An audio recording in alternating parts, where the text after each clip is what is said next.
Ito yung patungkol sa ano, yung patungkol sa South China Sea. Tingnan natin to, ito.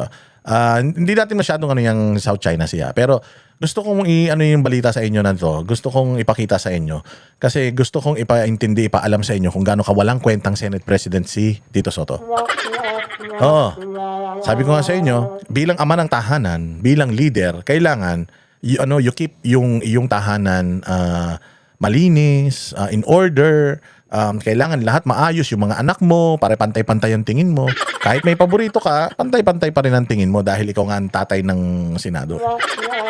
Pero tingnan ninyo how he acts as a Senate President. Viral ngayon ang umano'y bagong 9-dash line ng China kung saan tampok ang siyam na tinaguriang China Tours. Ang detalye sa Agenda Report ni Dex. Yan na, nagsabi ng China Tours na yan, mga propagandistang mga dilawan yan, si Llamas. Oo, so ngayon may lumalabas na picture na yung 9-dash line ng China, actually 10-dash line na yon, nilagyan ng mga muka ng ng mga senators na hindi pumirma doon sa resolution eklat-eklat. So tinawag nila mga Chinadors. Syempre ako, bilang anak, bilang ama ng Senado, yung bahay ko dinudungisan ng mga tao. Anong unang-una kong gagawin? I will protect my house.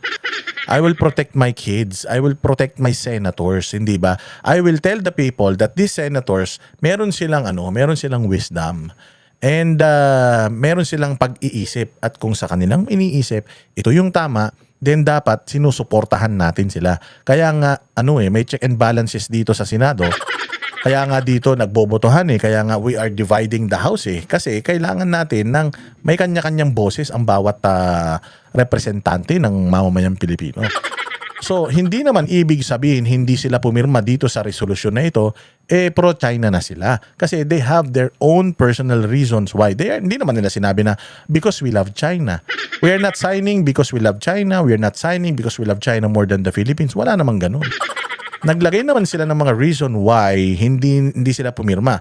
Yung si Marcoleta, ang reason niya, bakit natin kailangang awayin kung pwede naman natin kaibiganin? And most of those 9 senators, yun naman talaga yung sa kanila na makakasama sa relasyon natin yan. Kasi bakit natin kailangan makipag-away if we can be friends with them? Yun naman yung kanilang Yun naman yung kanilang, yung bottom line ng kanilang dahilan bakit hindi sila pumirma.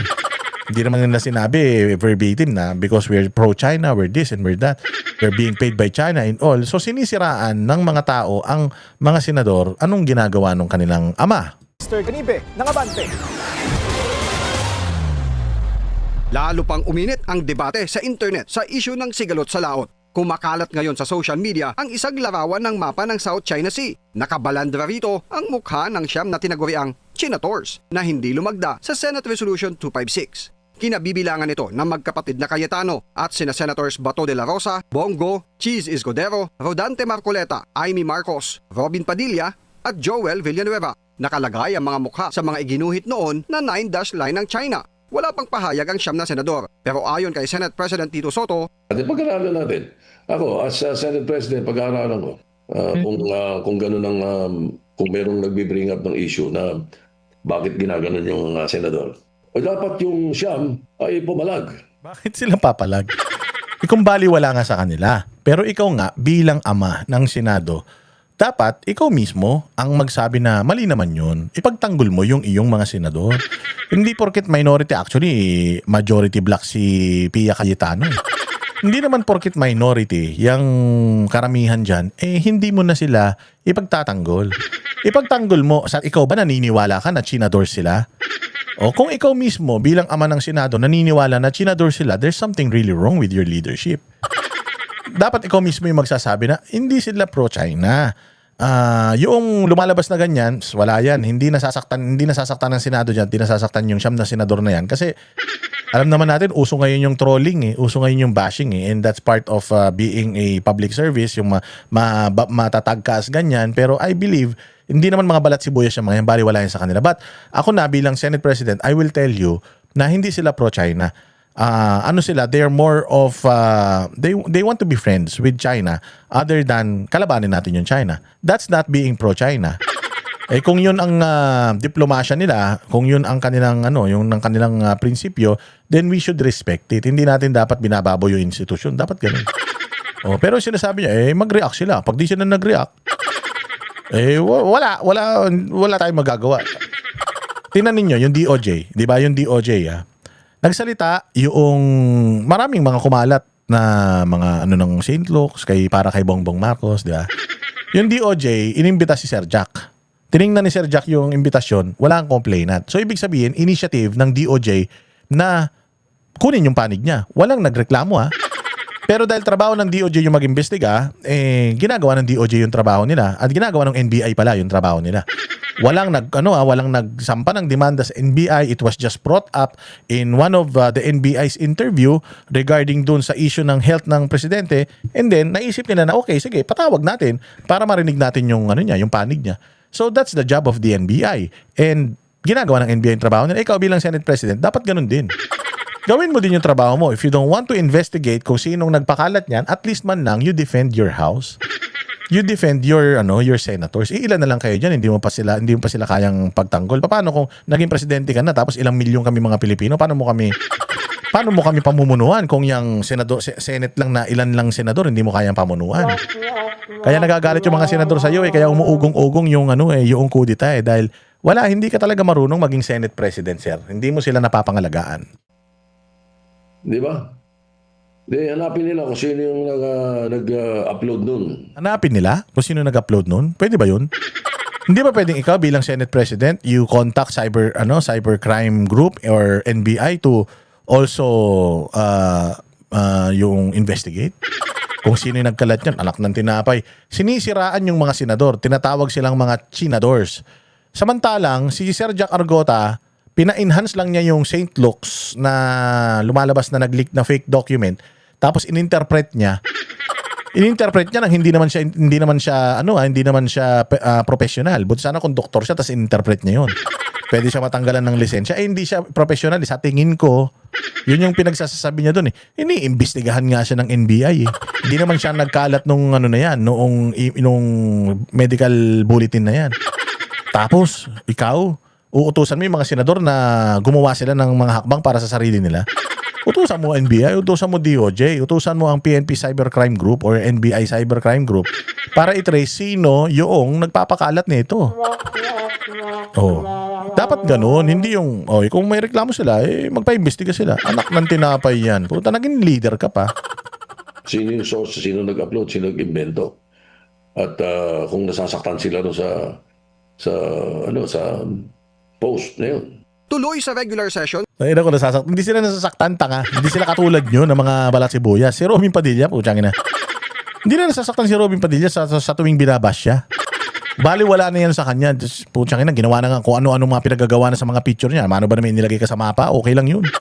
Hindi naman sila katulad ng administrasyon ni Bongbong na putangin na nila Risa Ontiveros na akala mo may mga ketong pag hinawakan mo nasasaktan. sa Lunes ang pagtalakay ng Senado sa Senate Resolution 256 na kumukondena sa ilang opisyal ng Chinese Embassy dahil sa umano'y pananakot at pambabastos nila sa ilang Pinoy officials na tumutuligsa sa pambubuli ng China sa West Philippine Sea. Sabi ni Espisoto, dapat noong Miyerkules ay ipapasa na nila ito kapag natapos ang pagtatanong ni Senate Minority Leader Alan Peter Cayetano. Pero hindi natuloy dahil sa pumalyang kudeta sa Senado. Pabor din si Espisoto sa one person, one account sa social media para mawalaan niya ang mga troll sa bansa. Ay nang yan. Gusto niyang mawala yung troll.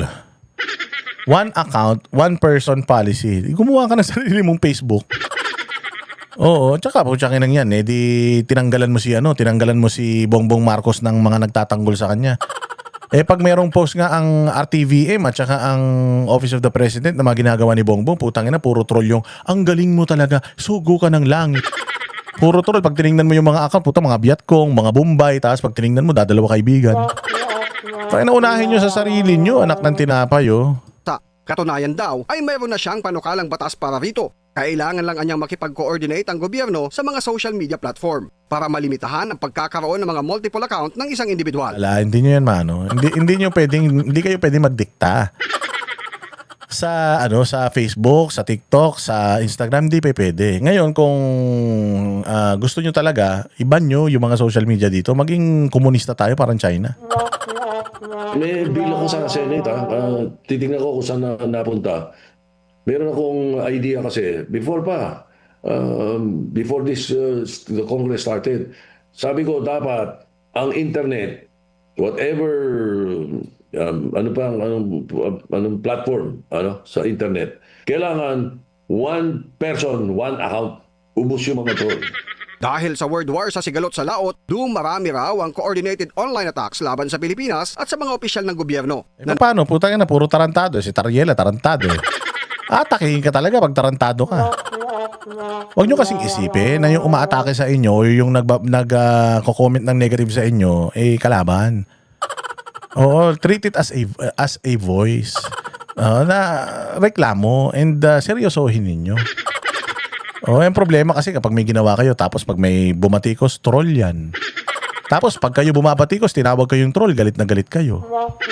Nagtatanggol sa karapatan ng Pilipinas sa West Philippine Sea. Para sa agenda. Alak ng tinapay. Ang dami na iisip ni Tito Soto. Wala namang isip. Isip kasi ng isip wala namang isip. Oy! Kami ang boses ng masa, hindi natatakot. Katotohanan lang, di kami nalulunod. Walang bahid ng sismis, lahat ay totoo. Kahit sino ka pa, pag mali ka babanatan ka. Walang pinipiling kulay, wala kaming kinikilingan. Basta para sa bayan, kami lalaban. Pagdama palakpakan, pag mali banatan, di matitinag, di matatakot. Para sa bayan, tuloy ang sigaw. Sa harap ng kamera, walang halong takot. Mga baluktot, lahat kayo'y tutumba. Ang hustisya at totoo, yun lang ang mahalaga. Kahit sinong harang, di kami matitinag. Walang pinipiling kulay, wala kaming kinikilingan. Basta para sa bayan, kami lalaban. Pag tama palakpakan, pag mali banatan, di matitinag, di matatakot. Para sa bayan, tuloy ang sigaw. Kung nasa tama ka, ikaw ay aming kasama. Pero pag mali ka, handa ka na bang mabasag? Banateros kami, walang inuunan. Dahil bayan muna, bago ang sarili.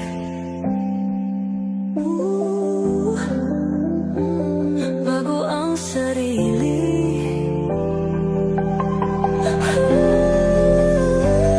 Pag tama palakpakan, pag mali banatan, banateros ang sigaw. Katotohanan ang laban.